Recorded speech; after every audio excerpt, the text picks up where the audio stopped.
Nah itu malah sampai kemana-mana. Tapi misalnya kita balik lagi ke anak itu pas lulus atau enggak lah. Pertanyaannya anak itu harus diluluskan atau enggak gitu.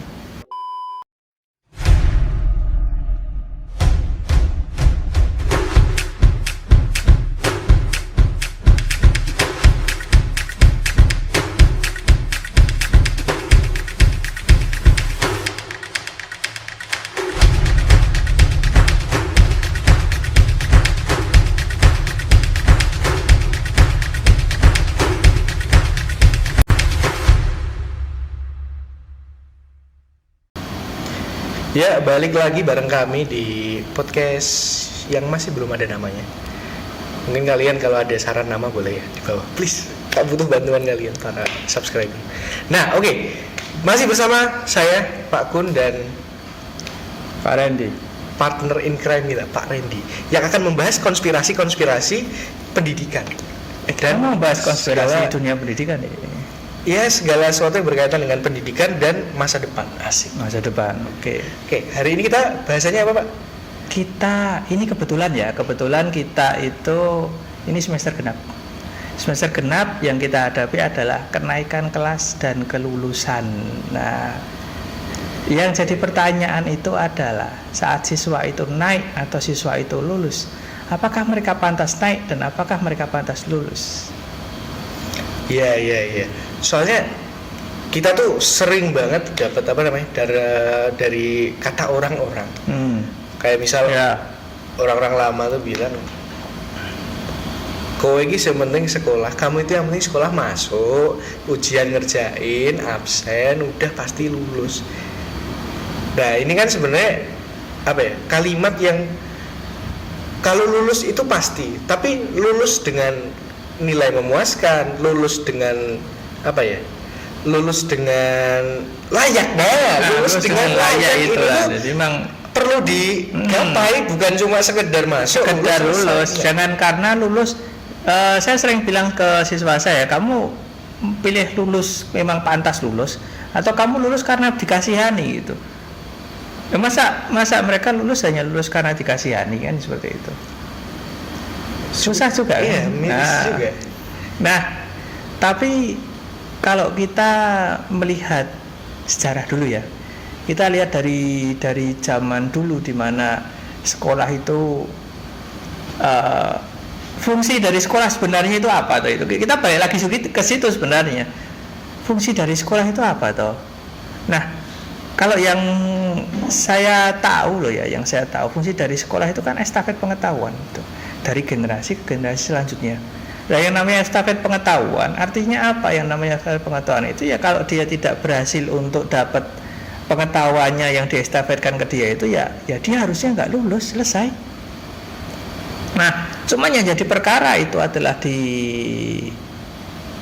generasi sekarang itu sekolah itu bukan fungsi asli sekolah itu sudah mulai luntur. Yang ada adalah formalitas di mana kalau kamu bagian dari sosial masyarakat, artinya kamu harus lulus SD, SMP, SMA, kuliah. Jadi banyak yang orang sekolah itu karena yang lain sekolah, ya berarti saya sekolah gitu. Tanpa tahu dia sekolah buat apa, tanpa tahu nanti ilmu yang dia dapat dari sekolah itu bisa dipakai buat apa gitu. Nah, karena hal seperti itu juga akhirnya banyak siswa yang sekolah itu cuma formalitas saja. Mereka masuk ke sekolah cuma karena disuruh. Dan beberapa dari mereka itu yang punya jiwa-jiwa pemberontak itu. Ya pasti kan yang ngapain saya nggak minat itu, ya udah saya entah di kelas dia pilih tidur, entah dia memilih untuk tidak masuk kelas, entah dia memilih untuk saat ada pelajaran ya dia pilih bermain dengan temannya atau mainan HP sendiri atau bagaimana, tapi intinya dia tidak merasa dia di situ itu untuk dirinya gitu. Dia merasa dia di situ hanya untuk formalitas aja, karena emang ya kalau saya bagian dari sosial masyarakat, saya harus menempuh ini gitu. Dan orang tua juga yang lucunya loh ya, seringkali orang tua saat anak itu memilih untuk tidak pernah masuk, memilih untuk tidak mengerjakan tugas-tugasnya, dan saat sama gurunya itu tidak dinaikkan. Orang tuanya akhirnya membela anaknya, Pak, bu anak saya dinaikkan, Pak, tolong Pak, kasihan Pak, anak saya itu Pak, kalau dia itu tidak dinaikkan Pak, dia tidak mau melanjutkan sekolah Pak. Nah, saya juga sering kali bingung itu yang seperti itu, loh, saya kan bisa gitu, loh, ini orang tua harusnya, ini anak anda, ini anak anda, tolong, ini anak anda, masa depan anda, ini tolong, jangan disuruh tidur bahkan sebelum bangun, apa itu namanya ya, masa disuruh tidur sebelum bangun ya enggak, maksudnya mereka yang harusnya orang yang paling pertama mendorong anaknya untuk bisa mandiri. Yeah. Karena fungsi dari pendidikan, fungsi dari salah satunya loh, yaitu agar pertama itu yang pasti setelah pengetahuan itu kan, berarti ada pengetahuan yang diturunkan ke generasi selanjutnya untuk bisa dimanfaatkan dan bisa diturunkan lagi ke generasi selanjutnya lagi. Itu salah satunya. Dan yang pasti orang tua saat mensekolahkan anaknya itu fungsinya adalah suatu saat anak itu bisa mandiri tanpa orang tuanya. Nah, tapi karena orang tua itu kadang nggak tega lihat anaknya nggak naik, nggak tega lihat anaknya nggak lulus gitu, akhirnya ya, Pak, tolong Pak, anak saya dinaikkan, padahal anaknya belum pantas untuk naik, belum pantas untuk lulus. Kacau juga. Iya, harusnya orang tua mendorong anaknya, oke, kamu harus ngulangi lagi, kamu harus, ya, tapi orang tua ya nggak mau itu, makanya anaknya naik maunya anaknya naik, bayangkan itu. Nah, padahal itu, iya sebenarnya itu kan malah jadi apa itu, istilahnya apa itu namanya? Apa ya, Pak? Intinya tuh lebih ke arahnya orang tua itu kok malah seperti apa ya, menghambat perkembangan anaknya sendiri. Iya, orang tuanya jadi penyebab anak ini tidak berkembang secara kemandirian dan pengetahuan. Orang tuanya yang menyebabkan itu, karena orang tuanya itu ya, tapi ya kita nggak bisa menyalahkan 100% orang tuanya ya, karena memang balik lagi ke yang kita bahas di podcast sebelumnya, pendidikan orang tua sangat kurang. Iya, pendidikan generasi sebelumnya sangat kurang. Artinya apa? Mereka tidak cukup punya pemahaman bagaimana anak itu harus berkembang. Akhirnya apa? Ya udah, anaknya dilepas saja. Ngelihat anaknya kelihatannya susah gitu, ya udahlah. Pasti Pak, tolong Pak gitu. Ya, cuman pengen lihat anaknya happy gitu. Tapi happy yang menyebabkan kehancuran di kemudian hari gitu, dengan semua kemalasan dan ketidakmandirian itu tadi. Dan juga mungkin mindsetnya itu adalah SD, SMP, SMA mau kamu tuh lulusan apa aja tetap bisa dapat kerja, tetap bisa cari kerja, dan padahal sebenarnya kan pendidikan itu tidak untuk pekerjaan. Betul. Secara penuh. Betul. Jadi yang mungkin itu jadi masalah juga di dunia pendidikan kita ya.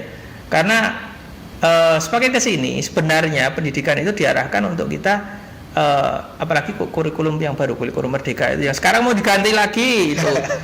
Kurikulum merdeka itu kan sebenarnya kan lebih mengarahkan anak, dan mulai dari kurikulum 2013 ya sebenarnya ke kurikulum merdeka itu sebenarnya kan mengarahkan anak untuk dia bisa mengaplikasikan ilmu yang dia dapat. Jadi misalkan kalau dia dapat misalkan guru pelajaran matematika di kelas nggak cuma mengajarkan bagaimana rumus matematika, mereka nggak cuma memperkenalkan aja, tapi bagaimana rumus matematika itu nanti dipakai di kehidupan yang berhubungan dengan keseharian mereka. Nah, kan ya lucu toh, kita belajar yang namanya integral, kita belajar yang namanya itu matematika ya, yang dunia yang agak berbeda gitu. Kita belajar integral, kita belajar metrik, kita belajar trigonometri, kita belajar ya perhitungan matematika yang banyak itu, kalkulus dan sebagainya itu. Tapi begitu ditanya, bahkan gurunya loh ya, kalau ditanya itu ini perhitungan buat apa, nggak tahu. Saya bukan orang matematika, saya termasuk orang yang mempertanyakan itu. Saat guru itu memberikan materi ke kita, terus habis itu saya tanya balik, ini rumus ini dipakai untuk apa? Ini aplikasinya itu apa gitu. Seringkali gurunya juga nggak tahu. Kalau yang senangkap saya ya Pak, sebenarnya kalau untuk logaritma dan lain sebagainya itu kita akan pakai itu di dunia teknik. Ya. Nah, dunia teknik, tapi yang jadi masalah di sini adalah nggak semua anak itu nanti terjunnya ke dunia teknik itu kan. Misal teknik elektronika dan lain sebagainya, itu biasanya kita banyak melakukan perhitungan logaritma. Tapi gini, kalau sebenarnya kan gini, itu dipakai jurusan teknik, oke. Yang jadi perkara sekarang adalah kita kan selalu mengerucutkan pendidikan kita pada satu bidang-bidang tertentu aja. Padahal faktanya, misalkan gini, ada orang yang dia itu punya jiwa seni yang bagus, kemudian dia masuk jurusan teknik. Apa yang bisa dihasilkan dari orang seni yang masuk jurusan teknik? Banyak.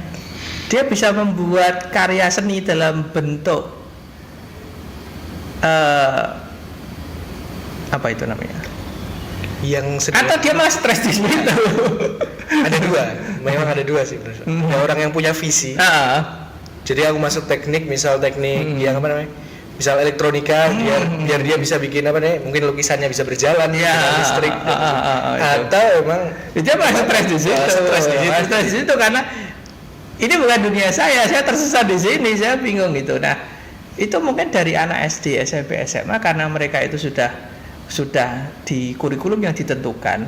Akhirnya banyak dari mereka yang sebenarnya punya bakat di bidang-bidang tertentu malah tidak terakomodasi. Misalkan yang paling gampang aja, yang paling sering dibahas itu adalah orang-orang yang punya bakat olahraga. Dari SD sampai SMA, pelajaran yang membuat mereka punya kesempatan untuk mengasah kemampuan di bidang olahraga hampir nggak ada. Karena apa? Faktanya loh ya, kita lihat aja faktanya itu. Sekolah mana yang serius gurunya, guru olahraganya loh ya, yang serius untuk melihat potensi olahraga dari siswa-siswanya. Paling cuma disuruh sana lari keliling, sana ini ada bola, silahkan main bola. Nah, teknik dasar, biasanya itu aja cuma formalitas. Maksudnya tidak diajarkan secara bukan diajarkan ya, gurunya sendiri tidak punya kemampuan untuk melihat, menilai dan memberikan arahan. Misalkan anak ini punya bakat di bidang sepak bola ini, atau anak ini punya bakat di bidang basket atau sebagainya, itu yang dimana nanti bisa diarahkan untuk berkembang ke arah situ. Atau emang anak ini sudah tidak, anak ini punya kemampuan di bidang seni, anak ini punya kemampuan di bidang IT karena logikanya bagus sekali, guru-guru bidang lain loh ya. Nah, artinya difokuskan aja ke situ, nggak perlu susah-susah untuk untuk misalkan pelajaran olahraga dia harus difokuskan ke olahraga yang nggak perlu. Cuman kalau dia suka ya nggak apa-apa. Kan kadang ya anak-anak yang suka, emang dia suka gerak tapi emang kemampuan berpikirnya bagus kan, bisa jadi kan. Ada yang mampu kemampuan fisiknya ada, dia kemampuan logika dan itunya juga bagus. Nah, kalau kita masuk ke kelulusan KKM dan apa yang kita sebut apa ya? Ini rata. Berarti sebenarnya ini ya Pak, kita itu memang pada dasarnya nggak bisa lulus di semua bidang, nggak bisa bukan lulus mungkin outstanding. Nah, nggak bisa outstanding di semua bidang. Emang iya. Misalkan gini,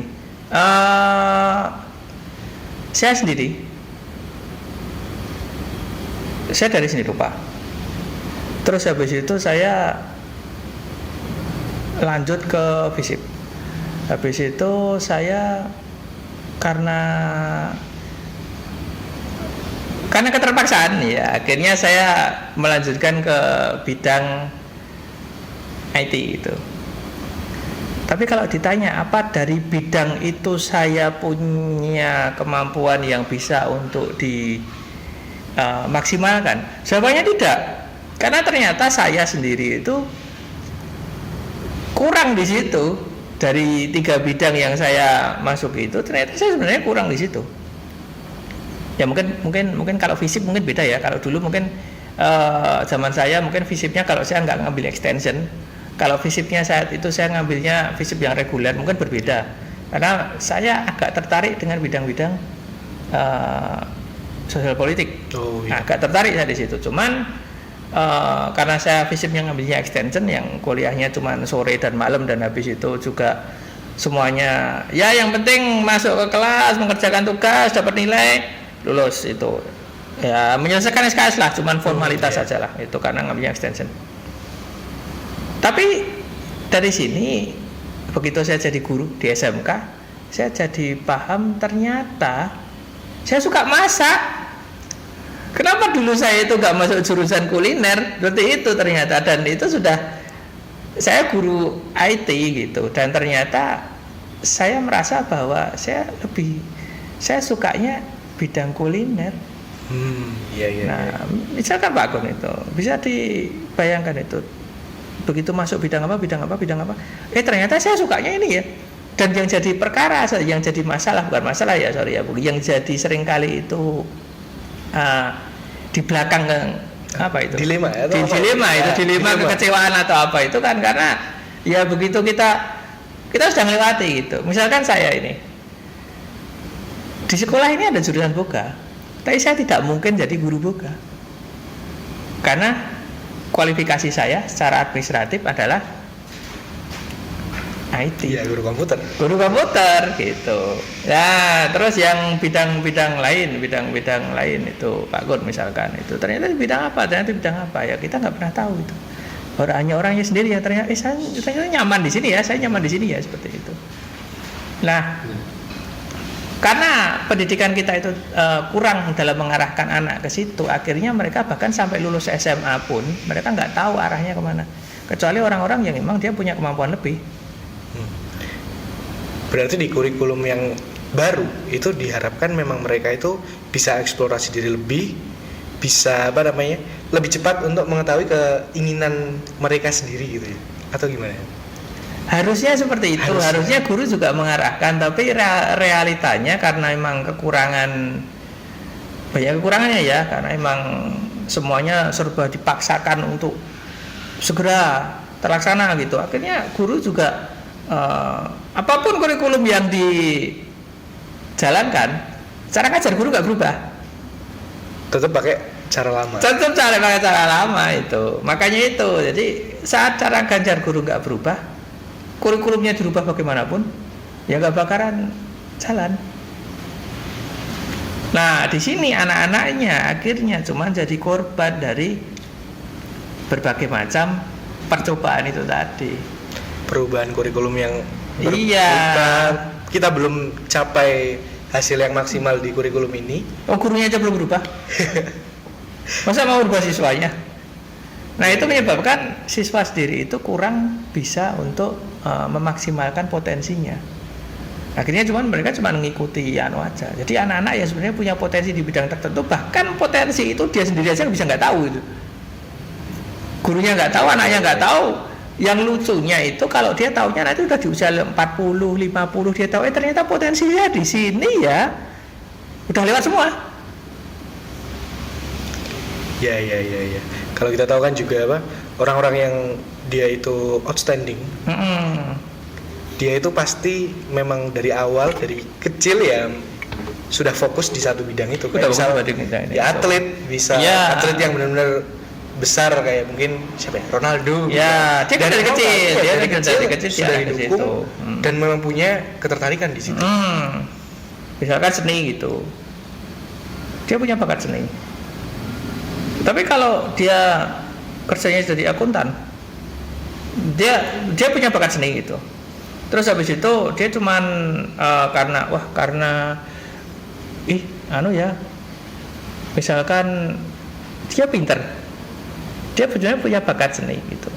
Tapi karena dia pinter, dia taunya saya mencari pekerjaan yang nanti bisa untuk yang uangnya banyak lah, ya gajinya besar gitu. Gajinya besar. Dia ngambil STAN misalkan, sekolah tinggi akuntansi negara gitu misalkan. Dia ngambil STAN ya. Di situ emang karirnya begitu dia lulus dari situ karena emang dia pinter kan. Dia bisa lulus dari STAN, karirnya juga bagus, tapi ada yang mengganjal di situ. Kenapa? Karena apa yang jadi minat dan bakat sebenarnya dia nggak tercapai. Iya. Tapi kalau kita berharap semua siswa di dunia pendidikan akan menemukan bakatnya dan bisa mengaplikasikan itu, maksudnya benar-benar dia bakatnya juga nggak mungkin juga. Ya kalau nggak mungkin juga, dan itu untung-untungan juga orang itu benar-benar bisa masuk ke situ dan dia bisa maksimal itu untung-untungan juga, karena potensi itu kan nggak bisa dilihat secara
linear. Dan juga banyak variabel untuk Variabelnya untuk itu kesuksesan ya, dia di bidang itu. Di bidang itu. Oke, kita tadi padahal kita bahasnya ini soal KKM dan kelulusan nih. Kita belum sampai KKM dan kelulusan. Kita baru di awal ya. Tadi sebenarnya kita baru bahas anak itu pantas lulus atau enggak gitu. Nah itu malah sampai kemana-mana. Tapi misalnya kita balik lagi ke anak itu pas lulus atau enggak lah. Pertanyaannya anak itu harus diluluskan atau enggak gitu. Yang pasti kan kita lulus dan tidak itu kita saat ini kan dari nilai di atas kertas ya. Tapi apakah ada nggak? Apakah ada kalau nilai di atas kertas penilaian lain? Nah ini, apakah ada penilaian lain? Misalkan gini, bisa kita misalkan, oke, saya sebut nama sekolah ya. Misalkan saya sebut nama sekolah ini, SMA Negeri 1 Surakarta. SMA Negeri 1 Surakarta itu adalah sebelum ada apa itu namanya zonasi. Sebelum ada zonasi itu orang pinter ngumpul di situ. Karena otomatis yang bisa masuk adalah yang nilainya tinggi. Masalahnya yang jadi masalah kedua adalah nilai tinggi zaman dulu sama nilai tinggi zaman sekarang itu bisa dipercaya nggak? Kalau nilai tinggi zaman dulu saya masih bisa percaya. Kenapa? Karena teman-teman saya yang nilainya tinggi emang pinter-pinter dan masuk ke situ pakai nilai itu.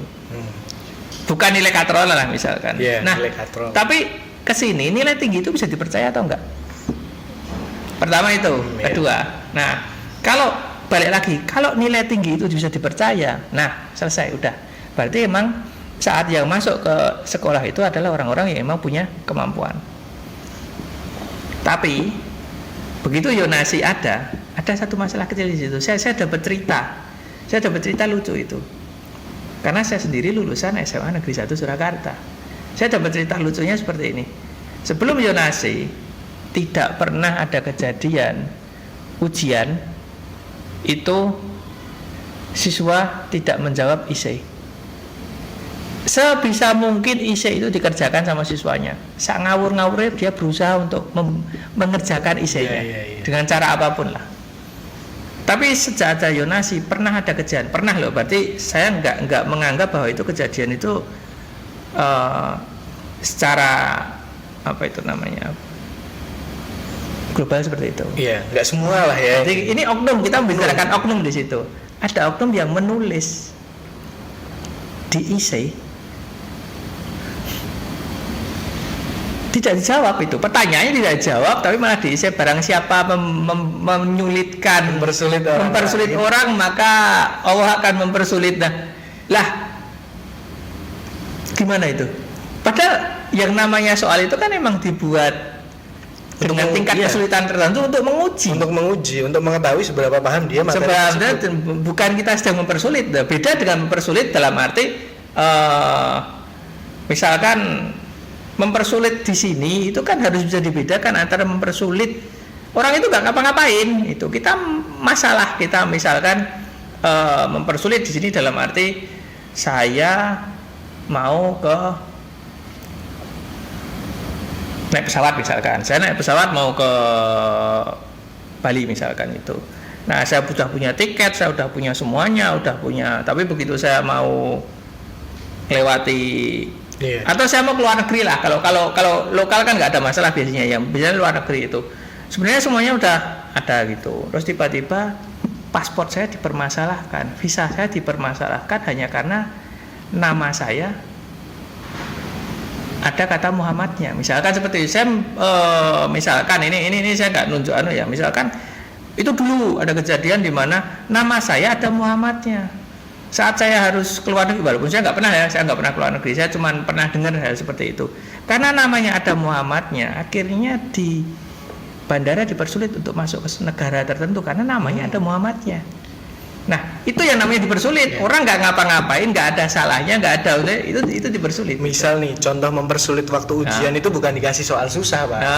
Misal dia masuk, dia nggak ada beban apapun, maksudnya beban yang berkaitan dengan sekolah dan nggak ada duduk, tapi nggak dikasih lembar ujian. Nah, itu namanya dipersulit. itu mempersulit Nah. mau ujian. Tapi kalau dikasih soal susah itu bukan mempersulit. Bukan mempersulit. Tolong ya kalian siswa-siswa di sini.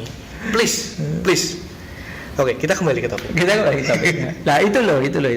Ya tolonglah itu yang seperti itu. Nah akhirnya saat siswa itu diberikan ujian dan dia menjawab dengan seperti itu, pertanyaan selanjutnya adalah berhak nggak gurunya untuk menunda kenaikan atau kelulusannya?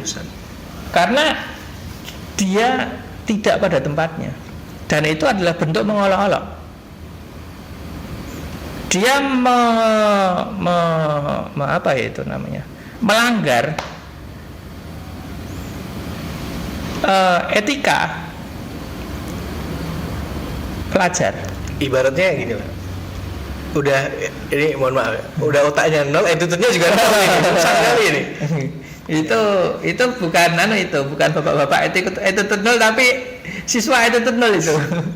Dan attitude nol juga kalau nggak bisa ngerjain tuh minimal tulis ulang soalnya kayak. Iya, itu agak mikir dikit lah tulis soal orangnya. Itu masih dapat 1 poin loh itu.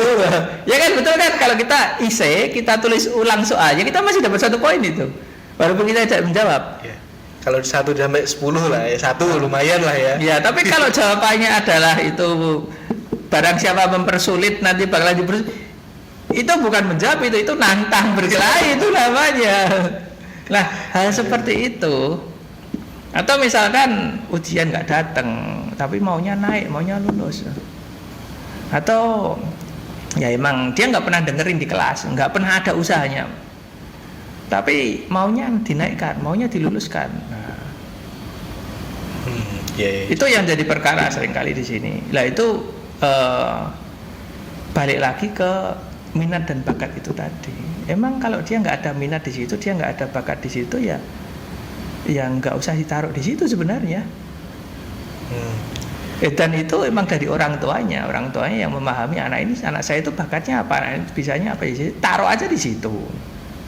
Tapi karena emang dunia pendidikan kita ya yang belum cukup maju untuk bisa memilah-milah itu, ya akhirnya ya udah, adanya pendidikan itu ya taruh di situ. Sederhananya itu patokannya tuh bukan di pengetahuan, tapi malah arep kerja nanti. Kamu mau kerja di mana? Nah, betul. Langsung loh. Itu nggak ada proses, nggak ada apa. Kamu mau kerja di mana? Kalau kamu mau kerja di restoran ya itu ke kuliner. Padahal mungkin yang pengen anaknya kerja di situ tuh orang tuanya. Juga pusing juga. Masmu sudah di hotel, kamu masuk jurusan perhotelan juga ya? Atau masmu bekerja di pabrik di administrasi, kau ngambil akuntansi ya? Atau kan kita punya bengkel, kau ngambil otomotif ya? Waduh, itu di SMK itu, kalau di SMA itu. Tapi kalau ada orang-orang yang memang dia itu, jadi gini, ada misalkan kalau kita ngelihat minat dan bakat berbeda dengan keinginan. Kalau dia punya keinginan dan punya usaha untuk mencapai itu, terlepas setelah sampai di situ dia ternyata ini bukan dunia saya ya, bisa jadi loh, bisa jadi. Tapi sampai gitu, karena teman-teman saya banyak yang seperti itu. Jadi teman-teman saya itu banyak yang dari awal SMA itu sudah, saya nanti mau ngambil jurusan kedokteran misalkan. Jadi dari kelas 10 itu dia sudah mempersiapkan diri kalau pelajaran yang berhubungan dengan IPA dikerjakan serius sama dia. Pelajaran yang hubungannya sama IPS udah nyantai aja gitu. Nah akhirnya saat penjurusan ya pastilah dia masuk ke IPA karena poin di IPA-nya dia lebih tinggi. Terlepas dari waktu dia masuk jurusan IPA itu sebenarnya dia pusing juga. Tapi ada usahanya di situ. Dan akhirnya hasil perjuangannya emang dia masuk jurusan kedokteran juga, akhirnya dia jadi dokter juga, atau orang IT masuknya bidang IT juga dan bisa bekerja di, ada yang saya nanti bekerja di perusahaan minyak, uangnya kan besar. Iya ini emang dia kuliah di bidang itu, bidang teknik dan sebagainya, dan akhirnya dia bekerja di pertambangan juga ya. Begitu dia balik ke Solo dia sambat, aduh kerjaannya ya Kalau tapi tidak sesuai. tapi tercapai gitu loh, bukan anak yang ngambang di tengah nggak jelas kemana. Ibaratnya mereka tuh apa namanya, tidak menyesal karena tidak pernah mengambil. Ya, Jadi setidaknya mereka itu udah pernah berada di tahap itu dan mereka merasakan kalau itu tuh cocok buat dia, tahu nggak? Dibandingkan orang yang dia itu diem, kayaknya nggak cocok, juga. tapi nggak ngapa-ngapain ya, Nggak ngapa-ngapain. Nah, itu salah juga itu salah juga itu. Lebih baik yang ini tadi, udah melangkah, dia mencapai di titik yang dia rasa dia inginkan, dapat kerja di pertambangan misal, atau dapat kerja di mana, tapi ternyata nggak cocok. Dia pindah. Nggak ada masalah di situ, tapi dia udah mencapai itu, dan itu sesuatu hal, pencapaian itu kan kebanggaan juga gitu. Apa yang memang dia cita-citakan, terlepas dari begitu setelah dia sampai situ ternyata oh ada yang lain yang lebih seru ya, kok saya nggak pindah situ. Nah, begitu wawasannya lebih luas, dia tahu banyak hal yang lain yang bisa dia capai dari situ. Tadi kita bahas apa tuh? Sampai yang terakhir itu meluluskan. Pantaskah guru itu meluluskan siswa-siswa yang tidak memenuhi standar mungkin ya kalimatnya? Apa ya kalimatnya? Nah, di sini pertanyaannya ada dua. Dulu itu pernah terjadi ada masa di mana siswa itu bisa tidak lulus. Iya. Ya kan? Yeah. Nah, kondisi itu menyebabkan sebenarnya siswa itu berusaha juga, mereka berjuang juga. Nah, cuman yang jadi perkara adalah perjuangannya itu murni dari siswanya, dia belajar atau dia pakai cara yang tidak benar.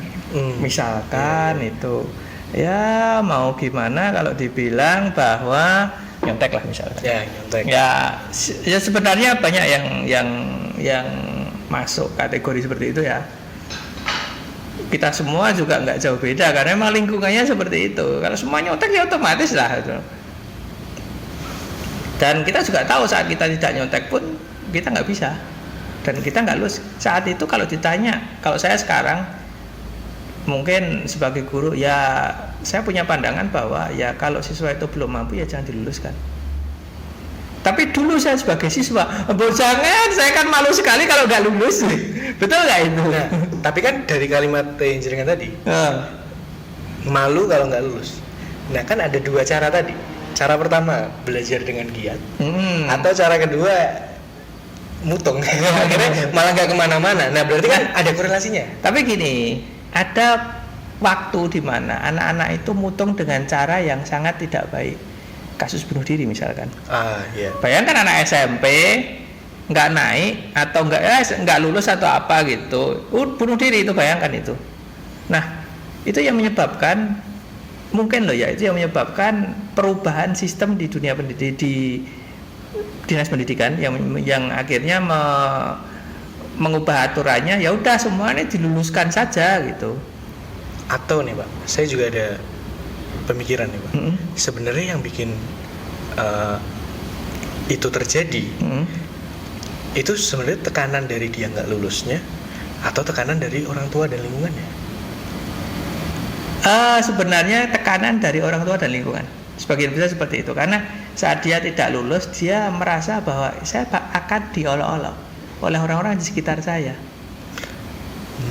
Tapi kalau orang tuanya atau mungkin lingkungannya bilang, berarti kan lebih mensupport gitu kan? Harus lebih mensupport, mungkin tidak akan terjadi hal seperti itu. Tapi biasanya anak yang punya support baik dari keluarga dan lingkungan, dia akan belajar dengan baik loh, walaupun itu bukan minatnya. Iya. Setidaknya ya belajar dengan baik. Punya kesadaran untuk menyelesaikan, karena mau nggak mau jalurnya itu. Berarti kalau mau lulus ya harus melewati ini. Iya, mau jalurnya itu. Jadi mau nggak mau mereka ke situ. Tapi anak yang kurang disupport sama orang tuanya, yang cenderung cuman didoktrin aja, pokoknya kamu harus seperti ini, tapi tidak ada contoh positif yang bisa diberikan. Nah, itu mungkin mereka depresinya lebih ke situ. Atau orang tuanya terlalu sibuk, atau orang tuanya cuman sekedar ngomel-ngomel aja tapi tanpa ada solusi. Nah, kita nggak pernah tahunya seperti itu. Tapi kalau saat anak itu dapat lingkungan yang baik, tidak mungkin kan saat dia gagal dengan sesuatu dia bunuh diri, karena dia nggak tidak cukup alasan untuk meninggalkan semua itu. Kecuali kalau memang lingkungannya sangat toksik sekali. Udah lingkungannya sangat toksik sekali, habis itu dia nggak lulus. Udah itu yang ada di kepalanya cuman caci maki dan hinaan itu. Akhirnya dia memilih untuk pergi dari semua itu. Iya. Dan itu juga merubah apa ya? Cara pandang orang tentang kelulusan, cara pandang orang dengan, ya bayangkan aja sekarang semua harus lulus. Susah ya, itu balik lagi. Kalau semua orang harus lulus, terus buat apa KKM? KKM itu adalah kriteria kelulusan minimal. Jadi nilai minimal yang didapat siswa di raportnya untuk dia bisa lulus. Nah, sebenarnya banyak siswa yang nilainya masih di bawah KKM. Menyentuh KKM aja tidak ya? Menyentuh di bawah. Nah, untuk bisa nyampe ke KKM itu akhirnya nilainya dikatrol atau dia disuruh remedi untuk memperbaiki nilai. Nah, pertanyaan selanjutnya adalah saat anak itu disuruh remedinya itu cuman untuk formalitas atau emang untuk memperbaiki kemampuan belajarnya dan pengetahuannya. Iya. Ya kan? Nah, kalau sebagian besar itu remedi itu hanya sekedar untuk formalitas saja, misalkan nilainya jelek, kasih tugas, suruh bikin makalah, dikumpulkan, oke, begitu mengumpulkan makalah, apa pengetahuannya bertambah? Apa kemampuannya bertambah? Tidak, belum tentu. Tapi KKM-nya nilainya dinaikkan, nah kan gitu. Padahal harusnya tidak. Tapi karena guru itu terbatas dengan waktu, akhirnya nyari jalan pintas. Apa itu? Ya itu tadi langsung dinaikkan aja nilainya. Yang jalan pintasnya, sudah remedi, ya udah. Karena udah remedi, akhirnya nilainya dinaikkan. Padahal apakah remedi soal yang diberikan di remedi itu memenuhi kriteria untuk nilainya naik? Seringkali tidak. Berhubungannya aja seringkali tidak. Tapi dinaikkan nilainya agar raportnya memenuhi syarat KKM dan dia bisa naik atau lulus. Tapi disclaimer ya sebelumnya, ini kita nggak bilang semua sekolah seperti itu atau sebagian besar sekolah seperti itu. Ini mungkin cuma oknum bisa kita bilang. Oknum tapi merata. Oknum tapi merata. Yeah. Karena gini, kita nggak bicarakan sekolahnya di sini ya. Kita nggak bicarakan sekolahnya. Tapi yang kita bicarakan adalah kondisi real anak-anak di sekolah yang menyebabkan saat anak-anak itu kurang mampu untuk menyerap pelajaran dan seharusnya dia tidak bisa naik atau lulus, dia harus dinaikkan atau diluluskan. Kita nggak bicarakan sekolahnya ini, kita bicarakan kondisi real di masyarakat. Bagaimana anak-anak itu diperlakukan di dunia pendidikan, yang menyebabkan anak-anak itu kemampuannya sangat rendah saat mereka itu berada di masyarakat. Dan sebenarnya kalimat semua orang harus naik, semua orang harus lulus ini akhirnya menjadi bias kepada orang tua yang kalau nggak naik berarti celaka ini. Kalau nggak lulus berarti celaka ini. Padahal sebenarnya memang dia anaknya aja yang memang belum punya kemampuan di situ. Dan kalau dipaksakan, endingnya malah stres sendiri misal, atau dia pusing sendiri dengan tuntutan di ibaratnya kan kelas 1, 2, 3, 10, 11, 12 kan punya tuntutan yang berbeda. Ketika dinaikkan dan belum mampu ya ketar-ketir nanti dan hal yang mungkin salah satu yang dibahas di salah satu konten yang terkenal itu punya Guru Gembul itu, dia menyampaikan kan seperti ini, sebenarnya pendidikan itu untuk siswa atau untuk pemerintah. Kalau pendidikan itu untuk siswa, kenapa yang ngatur kurikulum pemerintah? Ya kan? Iya. Tapi kalau pendidikan itu untuk pemerintah, untuk negara, kenapa siswanya suruh bayar? Nah itu analoginya yang ada di situ yang saya lihat di situ. Iya. Cuman kan di sini yang kita bahas adalah anak-anaknya itu, bagaimana dia itu diterapkan. Jadi pendidikan diterapkan kepada anak. Karena